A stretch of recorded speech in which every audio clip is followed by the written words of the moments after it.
Hi friends, ഇന്ന് നമുക്ക് പുതിയൊരു സ്മോക്കിംഗ് പാറ്റേൺ ചെയ്യുന്നത് എങ്ങനെയാണെന്ന് നോക്കാം.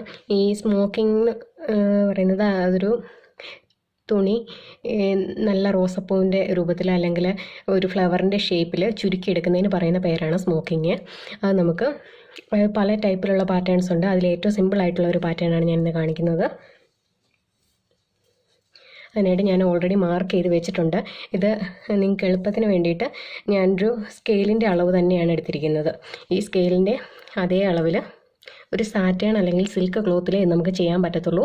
അല്ലാത്ത ക്ലോത്തിൽ നമുക്കിങ്ങനെ ചുരുക്കിയെടുക്കാൻ പറ്റത്തില്ല. ഇത് ചെയ്യുമ്പോൾ ഇങ്ങനെ ആദ്യമേ തന്നെ ഒരു ക്ലോത്ത് എടുത്തിട്ട് ഒരു സ്കെയിലിൻ്റെ അതേ അളവിൽ മാർക്ക് ചെയ്യുക.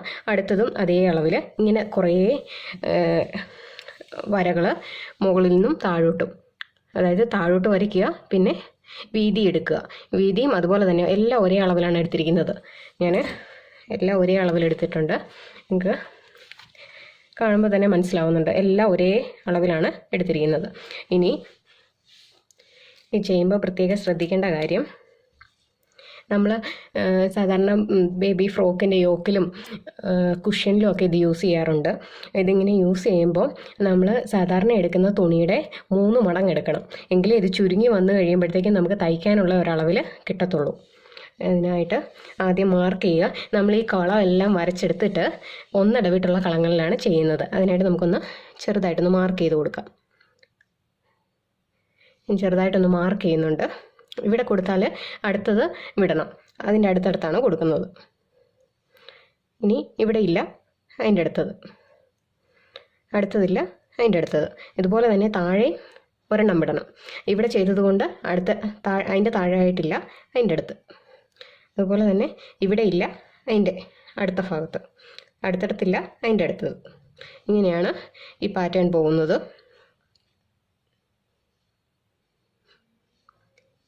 അപ്പോൾ ഇടയ്ക്കൊരു ഗ്യാപ്പ്, ഒരു വലിയൊരു ഓളം ഫുള്ള് നമ്മൾ ചെയ്യുന്നില്ല, അങ്ങനെ പോവുള്ളൂ. ഇപ്പം ഇവിടെ ചെയ്ത് കഴിഞ്ഞിട്ട് അടുത്തത് വിട്ടിട്ട് അടുത്തടുത്തല്ലേ ചെയ്യുന്നത്, അവിടുന്ന് പിന്നെയും താഴോട്ട് വരും. ഇടയ്ക്കപ്പോൾ ഒരെണ്ണം ഇങ്ങനെ ഫുള്ള് ഗ്യാപ്പായിട്ട് കിടക്കും. അവിടെ നമ്മൾ ചെയ്യുന്നില്ല. എങ്കിലേ നമുക്കിത് ചെയ്ത് വരുമ്പോഴത്തേക്കും കറക്റ്റ് ആ ഒരു ഫ്ലവറിൻ്റെ ഷേപ്പിൽ കിട്ടത്തുള്ളൂ. ഇവിടെ ചെയ്ത് കഴിഞ്ഞാൽ അടുത്തത് ഇവിടെ ചെയ്യും, അടുത്തത് ഒരു കോളം വിട്ടിട്ട് ഇവിടെ. പിന്നെ എപ്പോഴും ശ്രദ്ധിക്കേണ്ട കാര്യം, ഇവിടെ ചെയ്ത് കഴിഞ്ഞാൽ ഈ ഒരു കോളം ഫുള്ള് വിടുക, എന്നിട്ട് അടുത്തടുത്ത്. ഇനി നമുക്കിത് എങ്ങനെയാണ് സ്റ്റിച്ച് ചെയ്യുന്നതെന്ന് നോക്കാം. സ്റ്റിച്ച് ചെയ്യാൻ നല്ല ഈസിയാണ്, പക്ഷേ നമ്മൾ ഫുൾ ചെയ്ത് വരാൻ കുറേ സമയമെടുക്കും. ഇത് ചെയ്യാൻ വേണ്ടിയിട്ട് നമ്മുടെ സാധാരണ സൂചിയും നൂലും തന്നെ എടുക്കുക. എന്നിട്ട് ചെറുതായിട്ട് ഇങ്ങനെ കുത്തിയെടുക്കുക.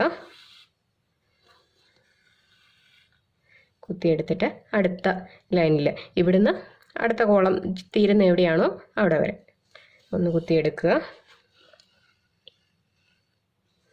പിന്നെ ഇവിടുന്ന് മുകളിൽ നിന്ന് തീരുന്നിടം വരെ ചെയ്യുക. അതിൻ്റെ അടുത്ത ഭാഗം ഇങ്ങനെ നമ്മൾ ചെയ്ത് തുടങ്ങിയ ഭാഗത്ത് തിരിച്ചെത്തണം. തുടങ്ങിയെടുത്ത് നമ്മൾ ഇപ്പോൾ തിരിച്ചെത്തി കഴിയുമ്പോഴത്തേക്കും നമ്മൾ ഇങ്ങനെ ചെറുതായിട്ടിത് വലിക്കുക. വലിച്ചു കഴിയുമ്പോഴത്തേക്കും നമുക്കൊരു ഫ്ലവറിൻ്റെ ഷേപ്പിൽ വരുന്നുണ്ട്. ഇതിപ്പോൾ ഈ സൈഡ് തുറന്ന് കിടക്കുന്നതുകൊണ്ടാണ് ഈ സൈഡിലെ ഫ്ലവർ നമുക്ക് കിട്ടാത്തത്.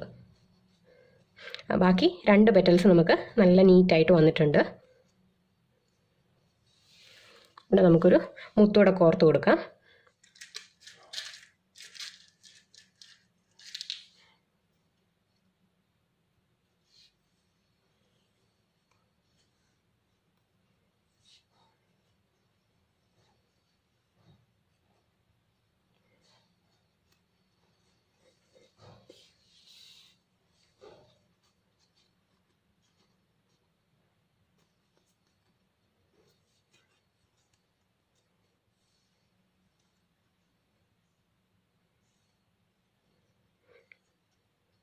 നമുക്കിനി ഇത് കൂട്ടി തയ്ച്ചു കൊടുക്കാം.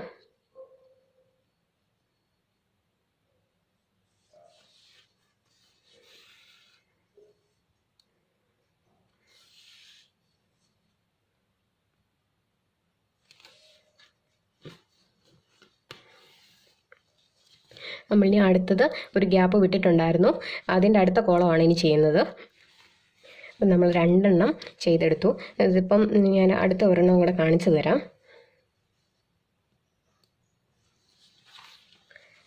നമ്മൾ ഓരോ ബോക്സും ചെയ്യുമ്പോഴത്തേക്കും അത് ഒന്നും ചെയ്ത് കഴിയുമ്പോഴത്തേക്കും അത് കെട്ടിട്ട് അത് കട്ട് ചെയ്ത് കളഞ്ഞിട്ട് വേണം അടുത്തത് ചെയ്യാൻ, അല്ലെങ്കിൽ കുരുങ്ങിപ്പോവും. പുതിയതെടുക്കുമ്പോൾ എല്ലാം ഈ നല്ല വസ്തുന്ന് തന്നെ തുടങ്ങണം. തുടങ്ങി ഓരോ ബോക്സും ഇങ്ങനെ കംപ്ലീറ്റ് ചെയ്ത് വരണം.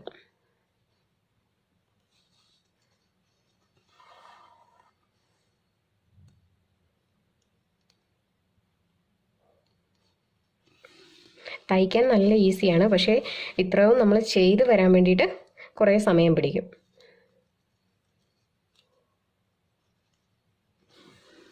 എപ്പോഴും ശ്രദ്ധിക്കേണ്ട കാര്യം, നമ്മൾ ഈ സാധാ കോട്ടൺ ആയിട്ടുള്ള ക്ലോത്തിലൊന്നും ചെയ്താൽ കിട്ടത്തില്ല. ഇങ്ങനെ ഒന്നുകിൽ ചൈനീസ് സിൽക്ക് അല്ലെങ്കിൽ സാറ്റിൻ അങ്ങനെയുള്ള പെന്നി പോകുന്ന ടൈപ്പ് ക്ലോത്തിൽ ചെയ്തെടുക്കാൻ പറ്റുള്ളൂ.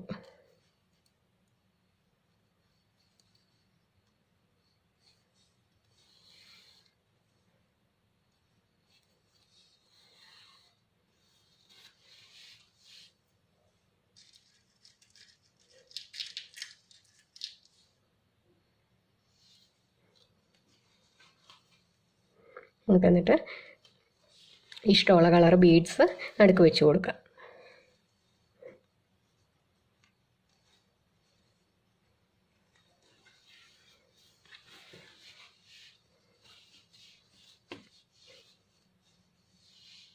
ഇനി ഇത് കംപ്ലീറ്റ് ചെയ്തെടുത്ത ഒരു ഫ്രോക്ക് ഞാൻ കാണിച്ചു തരാം. ഇങ്ങനെ തന്നെ ഞാൻ സ്മോക്കിംഗ് പാറ്റേണിൽ ചെയ്തെടുത്ത ഒരു ഫ്രോക്കാണിത്. ഇതിൻ്റെ യോക്ക് സൈഡിൽ മാത്രമേ വെച്ചിട്ടുള്ളൂ. ഇത് ചെയ്തെടുത്തിട്ട് നടുക്ക് വൈറ്റ് കളർ ബീഡ്സാണ് കൊടുത്തിരിക്കുന്നത്. ഇത് ഇങ്ങനെ ഒരു ഫ്രോക്ക് തയ്ക്കുമ്പോൾ ഏറ്റവും ശ്രദ്ധിക്കേണ്ട കാര്യം, നമ്മൾ ഈ സ്മോക്കിംഗ് പാറ്റേൺ ചെയ്തെടുത്തിട്ട് മാത്രമേ ലൈനിങ്ങും കട്ട് ചെയ്തിട്ട് ഈ ഭാഗം കട്ട് ചെയ്തെടുക്കാവുള്ളൂ. അല്ലെങ്കിൽ നമ്മൾ ചെയ്തു വരുമ്പോഴത്തേക്കും നമുക്ക് ഈ തുണി തികഞ്ഞൊന്നും വരികയില്ല. അപ്പോൾ നിങ്ങൾക്ക് ഈ വീഡിയോ ഇഷ്ടപ്പെട്ടെങ്കിൽ ലൈക്ക് ചെയ്യുക, ഷെയർ ചെയ്യുക, സബ്സ്ക്രൈബ് ചെയ്യുക. Thank you so much.